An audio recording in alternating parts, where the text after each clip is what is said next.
Bonjour Michel Hervé. Bonjour. Vous êtes président fondateur du groupe Hervé et vous venez de publier Une nouvelle ère, sortir de la culture du chef aux éditions François Bourrin. Alors dans ce livre, vous soulignez la nécessité de faire évoluer nos sociétés vers un monde plus transversal, ce qui apparaît comme une rupture avec des décennies, des siècles, des millénaires de culture du chef, comme vous l'appelez, c'est-à-dire des systèmes hiérarchisés, que ce soit à l'ère tribale ou à l'ère monarchique. Première question, comment est-ce qu'on explique cette prédominance de la culture du chef à travers les millénaires ? Alors d'abord, c'était une culture de la pensée magique. C'est-à-dire que à partir du néolithique, les tribus s'intéressent surtout à leur environnement, parce que c'est ce qui leur permet de survivre. Et des autres, parce que les autres leur permettent de faire force ensemble.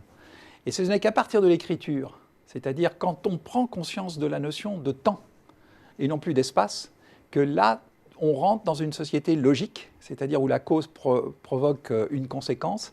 Et à partir de ce moment-là, on a besoin de quelqu'un qui nous guide, qui fait chef et que l'on va suivre.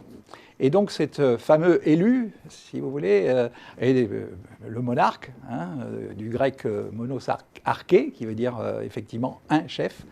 Et donc, ce monarque a été d'abord l'élu de Dieu, chez le souverain. Et puis à la Révolution française, moi qui ai été élu politique, je me suis aperçu que j'étais l'élu du peuple. Député européen et maire de la ville de Parthenay. Oui, mais j'ai été élu du peuple. Et puis quand on est chef d'entreprise, on est souvent élu du capital. Quelquefois, on peut être élu des salariés, dans une coopérative ouvrière, par exemple. Ou même, j'ai eu mon père qui a été président de la Massif et qui a été, lui, élu des adhérents, si vous voulez, en tant que président de cette mutuelle. Et maintenant, il faut sortir de ce système.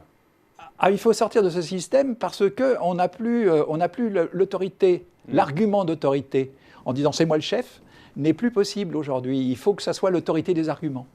Et l'autorité des arguments est d'autant plus forte qu'elle est partagée quasi unanimement par l'ensemble du groupe.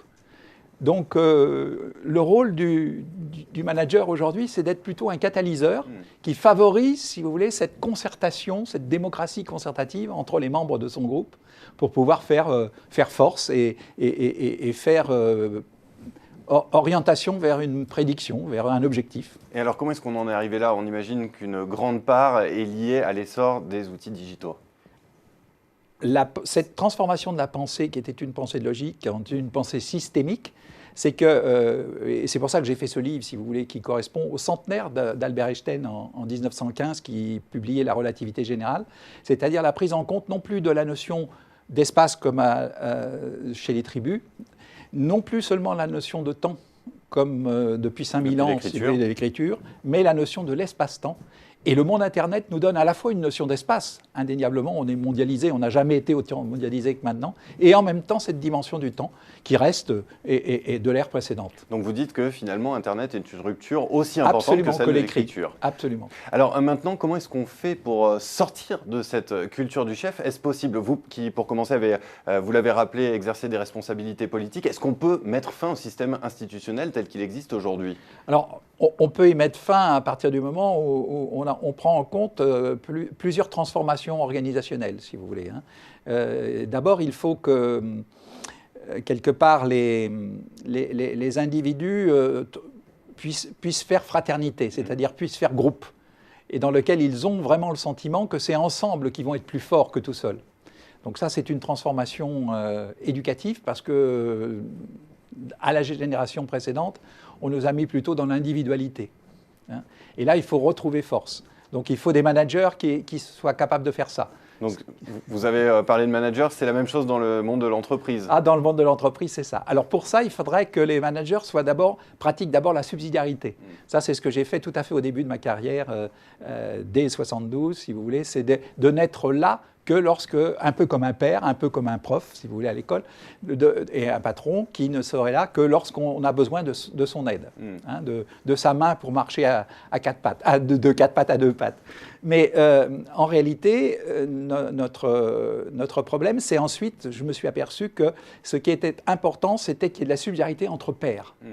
C'est-à-dire que les gens se font des dons et du contre-don, de manière à ce qu'il y ait une force et la capacité à comprendre et à écouter les arguments de celui qui n'est pas d'accord avec vous au départ, pour pouvoir voir comment on peut trouver le point commun. Qu'est-ce qui fait commun entre tous? Donc c'est le retour du collectif. C'est le retour du collectif, absolument.